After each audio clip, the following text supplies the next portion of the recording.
first, let's understand what is the architecture on which Jenkins works and what and all are the things that we need to set up. So Jenkins is basically a web application. Okay, so in that way, if you talk, so it acts as a client and a server model, but there are no separate installations for client and server. That means now if you install something, oh my goodness. Now, whenever you install Jenkins, okay, so what happens is you install the Jenkins server, or we call it as the Jenkins master. That's what you will be typically installing. So say it's some operating system on which you are installing. So whatever that you install is the actual Jenkins or the Jenkins master that you will be running, and you'll be handling all those things to do. Now, in the Jenkins, you need to specify what and all that you have to do. Okay, so what is your interest? So the task that whatever that you want to do has to be specified in this Jenkins master, which is nothing but a web application wherein you will access a web page wherein internally you will be accessing this Jenkins master, and in that web page you will be giving what is the task that you want to do. So whenever you are giving the task, it is not just one task that you do, because when you see, it is a continuous integration process. Now, if you take in that way, there are a lot of other things that you will be doing as part of the process. So when you do it, there will be many activities or tasks that you want to do. Now, corresponding to that, you will first create a group of tasks called job. Okay, so internally, you will create something called as job. Okay, so now this job is nothing but the group of tasks which we define what is that we have to do. Okay, so like this, in the Jenkins master, that if you install on some other machine, you will be creating a job which will be having a configurations wherein you will tell what is the group of tasks that you want to do. So like this, in a Jenkins master, there will be many jobs that you will be creating and you will be running. Okay.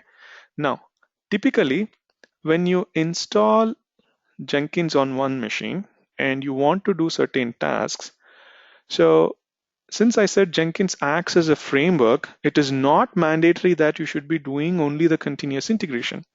So this gives us a future wherein you can create any process wherein whatever tasks that you want to do, you can do. So like other than the build, you can run application server directly, you can run some test scripts, you can run some DB scripts or some automation in terms of DevOps. So that is no limitation wherein Jenkins should not be used for this. So you think of something wherein you want to automate, you can make use of Jenkins instead of doing it manually. So that is the advantage why people are using Jenkins. And as said, it's a framework. So you create job, which is nothing but a group of tasks and that you want to run. Now, the job of not this, the job of the Jenkins is to run these jobs that you have specified. So now, if you want to run, where exactly do you want to run this? That is the next question that comes. Because say, suppose if you have installed this Jenkins on Windows or Linux, it doesn't mean that whatever tasks that you have given the Jenkins to run should run in the same machine. So for example, let's take a scenario where I have one machine. Okay, so let's take that we have a couple of machines, because in our data center, we'll have many machines, right? So for instance, you'll have one machine here and one machine here. Okay, now if you look, this could be, let's say, CentOS. Okay, and this could be Ubuntu. Now, if you're running a job, let's say this job is A and this job is B. So now, whatever that I want to run, I want to run this task of this job A only on the CentOS machine and not anywhere else. Because if you do it manually, what is that you will be doing? You will be connecting to a machine like CentOS machine, and you will go inside it, and inside it, whatever tasks that you have given for the Jenkins to do, you will be running it manually. But using Jenkins, you are automating it. So how it will work is, these machines on which we want the task to be run is called as nodes, or simply we call it as slaves. Okay, so what does it mean? It means whenever you are configuring a job, you will give the details about what it has to do. So what and all details you will be giving for a job is, you will say what exactly you want to do. So that is what the task that you will be specifying. So it could be one task or multiple tasks. And then you need to tell where exactly to run this. That means what is the machine on which the Jenkins should run. Okay. And then finally, if you take when to run. So the point here is, it's not just that you want to run the job whenever you like, it is on a specific periodically specified time of interest. So now, if you tell all these three things to the Jenkins, Jenkins will take care of running this particular job within which whatever tasks that you have given. At that particular point of time, it will connect to this machine, whatever that you have tied up to, and it will run. So in that case, for every job that we have in the Jenkins, we will have to tell what is the node or the slave on which Jenkins should be running. So like this, let's say that I want to run the job B on Ubuntu machine. Okay, so I will give the details about all these things in the job. So in the job, we will have the configuration wherein it will tell what exactly you want to do, where to run, and when to run. So let's say I want to run this job A at every half an hour. So every 30 minutes, what Jenkins will do is it will connect to the respective machine which you have specified, and then it will take all the tasks, whatever that you have given, and it will put it inside that CentOS machine and it will run. Okay, so this is how this acts as a master, and whereas all this machine acts as a slave or node, wherein Jenkins doesn't control, but we will be just connecting to this specified machines and we will be running. Okay, so that's why we call it as a server and client, but it exactly doesn't work in that way, wherein it works as a slave and master, wherein there is only one installation of Jenkins, and this takes care of everything, wherein it will have all the information about what and all are the jobs, and it will also have the details about the slaves. So when you take Jenkins, what is that the configuration that we have to do is, so we will have, first thing to tell is the job configurations, right? So you will have the details of the job configuration, which is nothing but what to do, where to run, when to run, all those things will be there. And then you will be having the details about this nodes or the slave, because if you tell to this job run on the CentOS machine, how does it know what to connect, right? Because you need to specify what is the method of connecting. Is it a SSH or RSH, or what specific Java method you want to connect? So there are many ways to connect to a machine, right? So in that way, how should the Jenkins connect to this? Just by saying the name, it will not know. So you need to tell the details about what is the machine, where exactly the machine is there. Okay, so you have to give the complete IP and all those things like configuration. So that is when you will have the node configuration that we will do. Okay, and once that is done, what will happen is, for using all those things, there is something called plugins which we will be using, because when you say that, run a command, call a shell script, connect to application server, connect to a database and run something, send an email. Like that, you might be doing many things. So since for each task that you want to do, there will already be a plugin available. So Jenkins will require that plugin so that using that plugin, you can do whatever task that you want to do. Just like how we saw in Maven, it is the same case. So there is one more plugin management that we have to do. Basically, we need to install all the plugins, whatever is required for our day-to-day task that we should be working on. Okay, so additionally, with these things, now you also need to do certain environment setting. For example, if you're using Maven, there are certain environment variables that we had worked on, right? Like M2 home, what else? The Java home, all those things are required. Like that, you might be using a plugin using which you can run some tool, but if there are some environment variables that we have to set, so that environment setting has to be done. So that is another thing that we will be doing it as part of the configurations in the Jenkins master. And then the tools.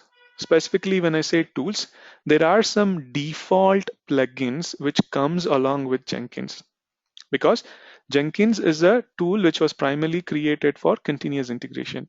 So in that case, when you say continuous integration, there are three areas where continuous integration works. That is, it requires a SCM tool, it requires a build tool, and what is the step that you want to do for build. So like this, it will have these details. So any configuration with regards to these tools will also be specified. So these are the configuration which we will be specifying in the Jenkins, which is nothing but master. So whenever we say Jenkins, please remember it is the master on which we will be doing everything.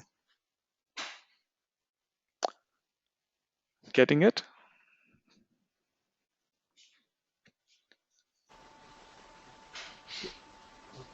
Yes, Adam.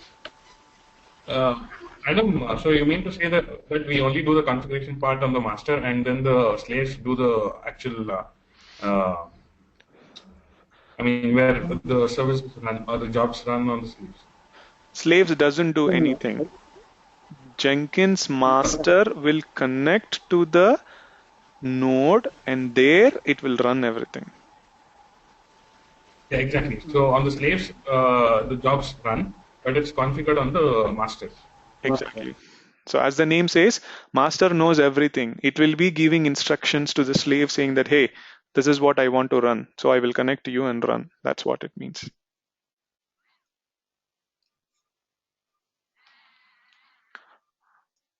Getting it, Gokul?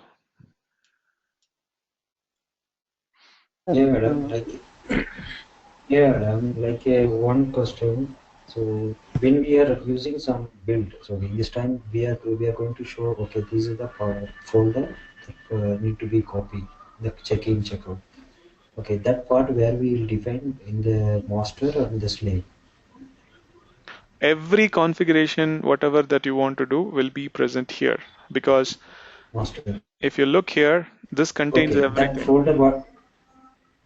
I'll, I'll, I'll, Okay, fine. I'll come to it. So Here, I'm talking about build, right? okay. What is that you have to do? Yes. Every details you will be specifying here. So there is nothing that you will be doing in the slave. Everything is this, because when I say Jenkins, it is one installation and that is master. There is nothing else called Jenkins. This is not called as Jenkins. This is called as Jenkins, but all together is what we call it as a Jenkins process. But as such, we just call this as a Jenkins master because this is the one which handles everything. But like if any the source code like SVN or G2, that doesn't need to be installed in the slave machine, correct? No, Or I'll, master also we need to install. it's not required. That's what I'm saying. I'll come to that. Okay, So if you okay, look, okay. Jenkins is Mm-hmm. just going to need this. I'll come to that point. What do you need to do there? Fine, okay. Okay. Okay, so like this, configurations will be specified everything here. And one more thing that what you need to understand first is to do any task or to run any job, you typically need a node or a slave only on which it will run. But if you don't specify any node or slave to run, then the job by default will run on the master. So when I say it will run on the master, it is not going to run on the master, but it is going to run on the machine on which the master is installed. That means wherever you have installed the Jenkins, right, on that machine, this job will be running. So remember that whatever configurations that you apply, if it is not finding any slave or node, then by default, it will be running it on the same machine as of the master has been installed. Okay, so remember this. This is very important for the understanding. Okay, so now coming to the next point, how do you install? So pretty much if you look, Jenkins comes in two flavors. Okay, let me show you here.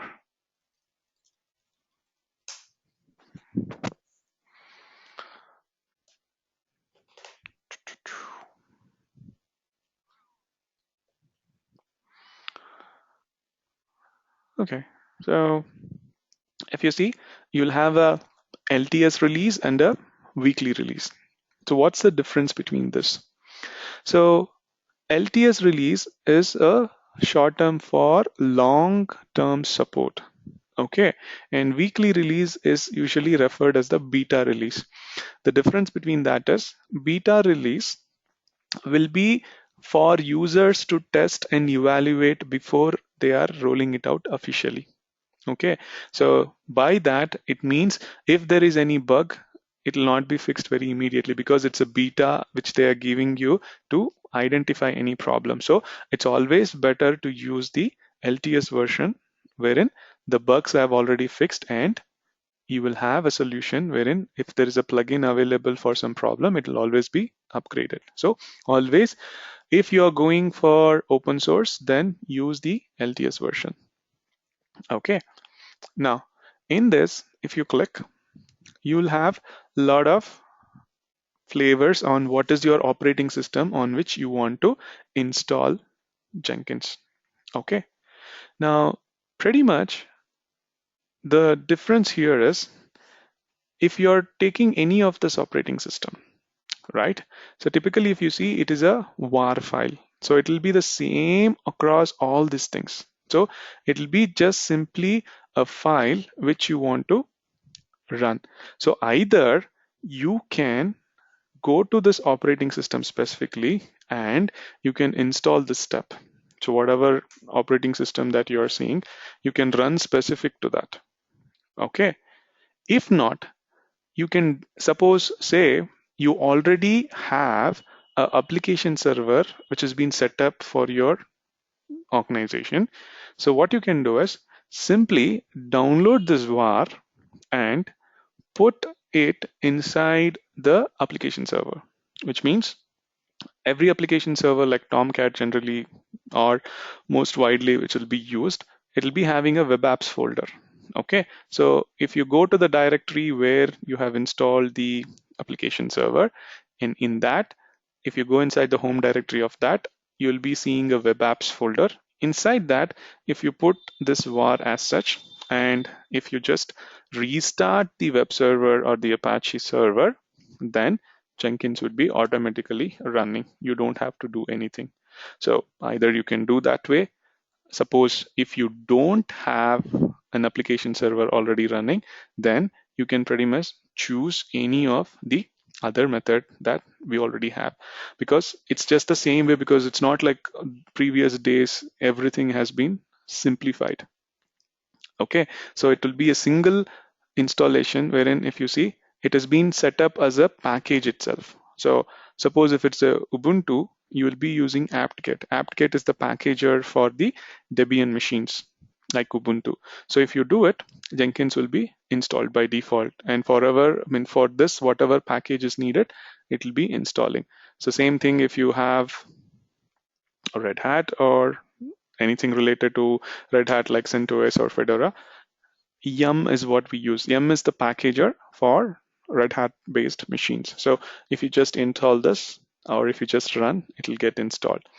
Say you don't have a machine as of now to practice. You don't even worry about that because there is Windows flavor also, wherein if you click this, you'll be getting a zip file. Okay, and in that zip file, if you extract, you will get a exe. All you have to do is double click and install. So you don't need anything specific for an application server because internally, when you install Jenkins on whatever operating system, it contains a exe and a application server so that it will come up. So that's the only thing that you have to do. But make sure you have Java in the machine where you're installing because once again, Jenkins is based on Java, which means Jenkins internally is nothing but a Java process only. Everything in whatever that they have written for Jenkins is Java only. So you need Java. That is the only requirement that you should have. So once you install Jenkins, pretty much there's nothing else that you want to do. Okay, so how do you know whether Jenkins is running or not? Because you'll run some command or you'll take some executable and you will try to install, right? So once it is installed, on whatever machine that you're installed, on that machine, Jenkins will be running by default on a port called 8080. So by saying it, if you want to connect to Jenkins or to view the Jenkins, which is a web page, so go to the machine and in that machine, you say the home or the 8080 port.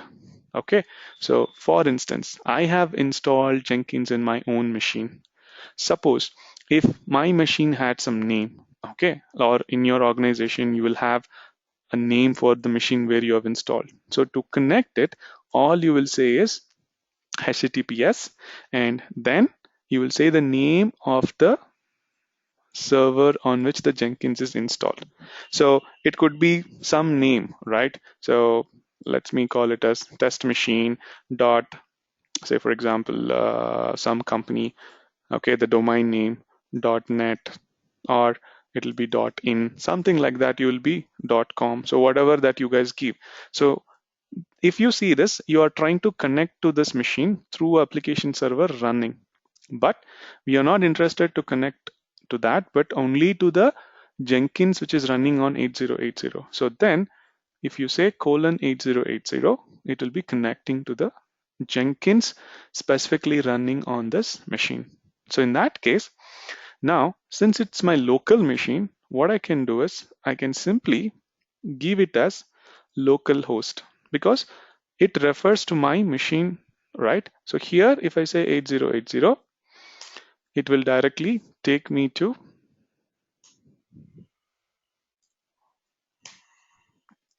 the Jenkins dashboard. So you will be coming to this page. Okay, so this page is called as Jenkins dashboard or Jenkins homepage. So if you get this page, that means that Jenkins is running. So there's nothing else that you want to do. So make sure you already have Java. That's latest Java, at least 1.7 and above. And the next thing is you are running Jenkins. Just make sure that whatever that you triggered is running on the backend and ensure that you get this page. Okay, so going forward, this is the master on which you will be doing all this configuration. And this is the page or the Jenkins dashboard from where you will be doing all the tasks. Okay, so for the first time when you're seeing, you don't have anything in this. So we have to configure all these details, whatever that we spoke about. Okay, so the first thing that we need to do is set up these environment details.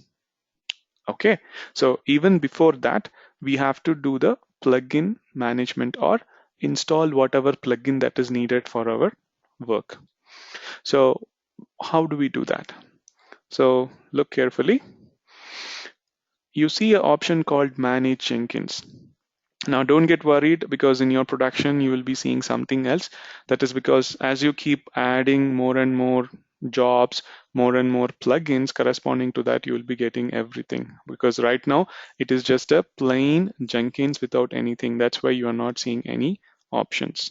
Okay, so these are the mandatory and the important options which you'll be working on day in, day out. So go to Manage Jenkins. Either you can go here or you can click on this Jenkins and it'll give you a drop down list with the same option for Manage Jenkins. Okay, so if you go to the Manage Jenkins, here you will have a lot of options to configure. Okay, and out of this is not of our interest of doing everything. So for now, the first thing that we need is the plugin management, right? So there you can see you have an option called Manage Plugins. So either you can come this way or just click Manage Jenkins and you'll get the same options in the page. And here, just click on Manage Plugins. So here, you'll be getting some options. So tabs basically. So it says Updates tab, Available, Installed, in Advanced. So let's go to the Available plugin or the Available tab.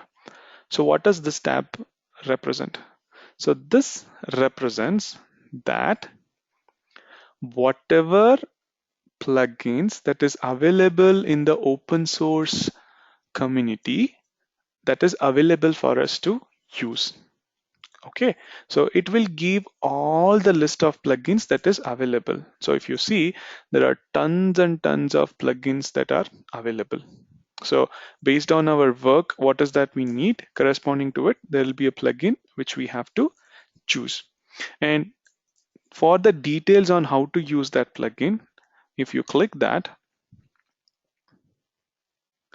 it will open up the home page of that plugin and it will give you the details about how to use it. Suppose if there is any specific options or drop-down buttons that will come, it will tell you the details on what to do and how to use it.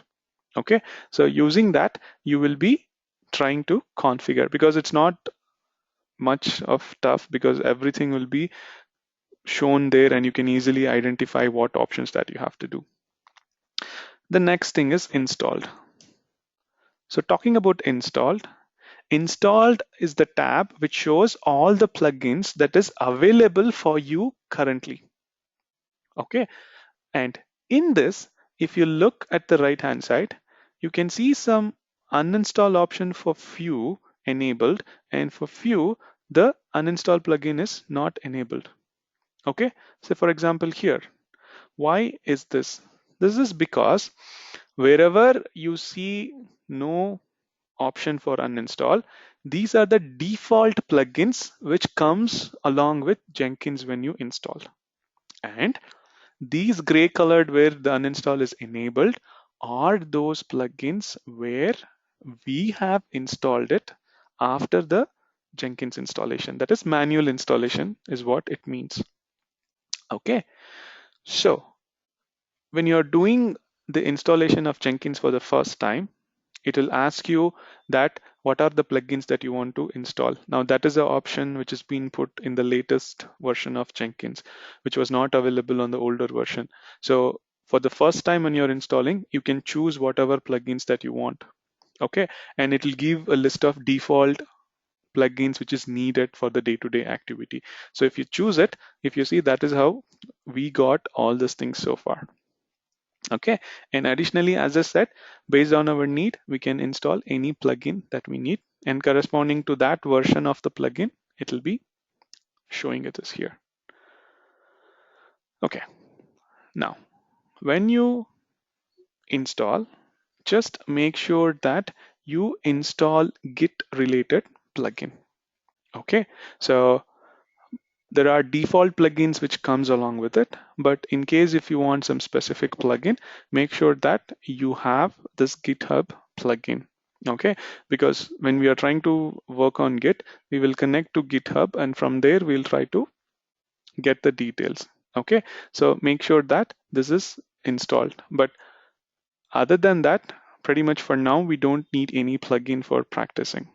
Okay, and the update tab is nothing but whatever plugin that we have installed. If there is any update for that, it will show, and if we need, we can install and update. Okay, so how do we exactly install? So go to the available, choose any plugin that you want to install or update. Okay, and then if you come down, for example, okay, if you don't get, even you can just quick search here, and all the keywords corresponding to it, you will get it here. So you see it is showing some plugins. So let's say I choose this for some purpose. Now, how do you install? There are two options to install. That is, either you can install it without restart, or download now and install after restart. What do we mean by that? Since it is a web application, okay, so internally there will be a small application server running. So if you install something, it will be just put into the web apps folder or whatever folder where Jenkins maintain.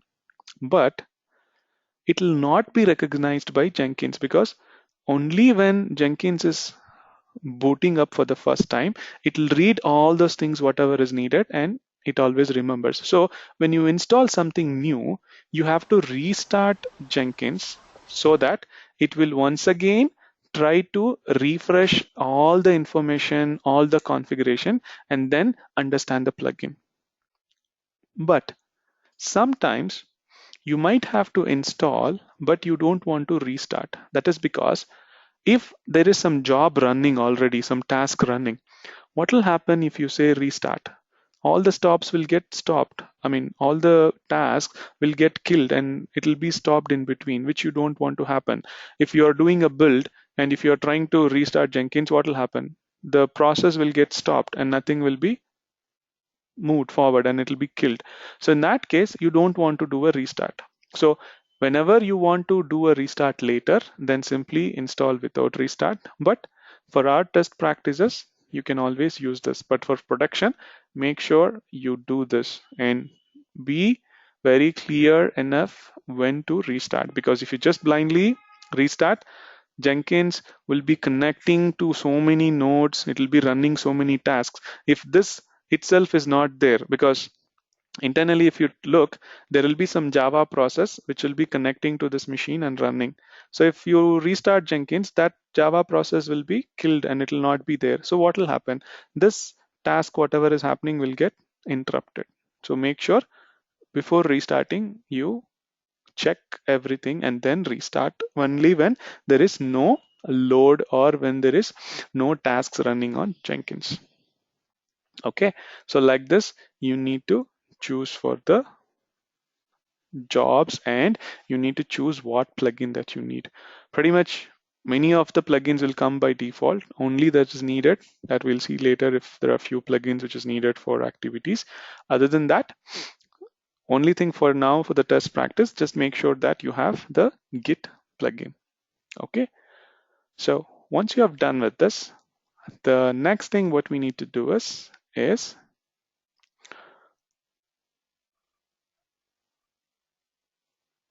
we will do the environment settings or the configuration. So how do you do that?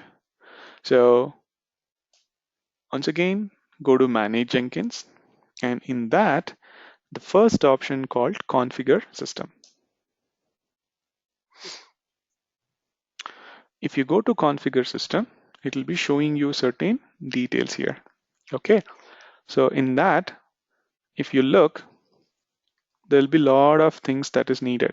So it is not again mandatory that you have to fill everything. Only those whichever is required for us, we will be choosing, because by default it's a framework. So it has many other things. It's not like you will be using it always, but based on a requirement. So the first list of options that you're seeing here, it is used to specify the details about the master for any job that is running on the master itself. That is, if you have not specified a node, I said the job will run on the master itself. right? So in that case, what will happen? We need certain configuration to be done. So that is what the first configuration that we'll be doing. After that, what and all are the environments that we are going to use? Okay, so environment variables, and then we will be specifying what and all are the tools that we are using, and corresponding to the plugins that you have installed, you will be getting the options of that. For example, this will not be there for the first time. So whenever you install GitHub plugin and restart Jenkins, then you will be getting these options. If not, you'll be having only this, and after that, you'll have this. Okay, so like that, it'll have the details for the environment and tools, whatever that we want to use. So let's try to understand one by one. Okay, so this is where the Jenkins is installed, and system message. So this is a box wherein you can give any message that will be appearing when a user logs in. Okay, so see this. When we came to this page, it was showing some message, right? So that is this welcome message. So you can use this as a banner to display some information to the user, or in fact, when I was talking about restarting, you can put a banner here saying that, hey, I'm going to restart this Jenkins at so and so time. So please plan accordingly, so that if anyone is working on those things, they will try to make sure they are not doing anything between that time. Okay, so that is what is message. It's just a information. Number of executors. Please pay close attention. Executors is nothing but how many jobs can we run at a given point of time on the Jenkins. I'll repeat it. How many jobs can we run on the master as a node? Not that how many jobs can Jenkins trigger. So when I said if you don't specify a node or a slave, the job will run on the master itself, right? So how many such jobs which doesn't have any node should run on the master? Because master is also acting as a node here, right? So in that case, executors means how many jobs can the master on the machine where you have installed can run. That is what executors mean. So this depends on your hardware capacity. That is how much of resources you have on the machine, and what is that you are running, what is the resource that it is going to utilize. Based on that, you need to decide up on a number. So usually it will not be more than 3 or 4 based on how super good your machine is. Because if you take the production machines, it will be multi-core, right? And there'll be many CPUs, like 16, 20 CPUs, it will be there. So in that case, the RAM also would be very high. So say if you're running one build process, and if that takes a huge amount of RAM and space, then you can decide, okay, like this, how many job I'm going to run. So if I'm going to run 3 jobs, can the RAM utilization be this much? So what is the available? So based on that, you will calculate a number which would be like 3 or 4. Okay, not very huge. It depends on the machine. Next, labels. So ignore it for now. I'll talk about it when we go through the notes. Next is usage. So since this is a master, let's keep this as use this as much as possible. Okay, again, this option, we will not be using it for master because that is something related to labels that I'll explain later when we talk about node. So for a master, just make sure that use as much as possible, because if you don't specify any node, then what should happen? Jenkins should take that and run it on the same machine where you have installed it. Okay, then quiet period. What is quiet period? So typically what will happen is whenever you are running some task, okay, so there will be some delay because in the very first time when they created cruise control, there was no mechanism to handle anything. Because, say, when you're triggering something, at the same point of time, there is one more request that is coming, it could not handle. So, quiet period is nothing but as soon as you say to the Jenkins, run the job, how much of time or the second that it has to wait. That is what we call it as quiet. Because if you say 5, which is nothing but 5 seconds, and whenever you run the Jenkins job, it will wait for 5 seconds and run. Okay, so it could be for a network related issue if you're facing that, or to wait. So it's just a practice that people use to make sure that there is no network issues when you're running. So when you say something to run, it'll wait for first 5 seconds and then it'll run. Okay, that is what quiet period is. The next thing, SEM retry. So what does this mean? So the same way, now Jenkins will be running in one machine, okay, and your SEM repository will be in some other machine or some other server that you will have. So what will happen is sometime when you are trying to connect from the Jenkins to that server, there could be some network issues, correct? So in that case, the SEM command will fail. Suppose, assume that you are trying to do a checkout of some repository, which will take 10 minutes to check out or 20 minutes. Suddenly there is one infrastructure glitch, and what will happen? The command will fail, checkout command will fail. So with respect to that, Jenkins will always also say that, okay, I couldn't do that step. So in those kind of scenarios, when you want to retry the step, you can give the count here. So 0 means just try it once. That means just do it once. Suppose if you say the retry count is 1, that means if it fails, then try to retry whatever the SEM step that you're doing that is connecting to the repository once again. So that retry count will be 1 more. Getting it? What is SEM retry?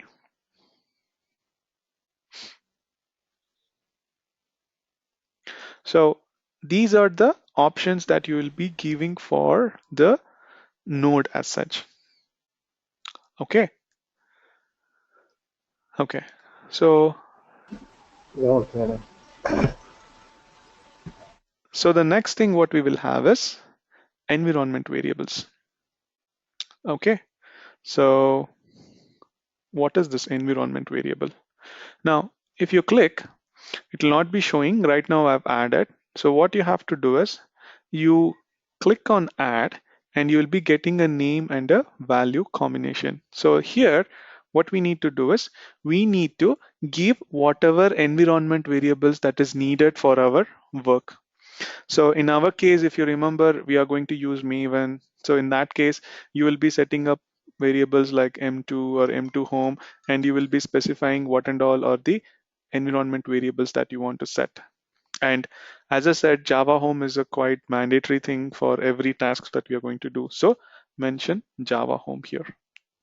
Okay, so make sure whatever environment variables that is needed for your workflow, just give them here. Okay,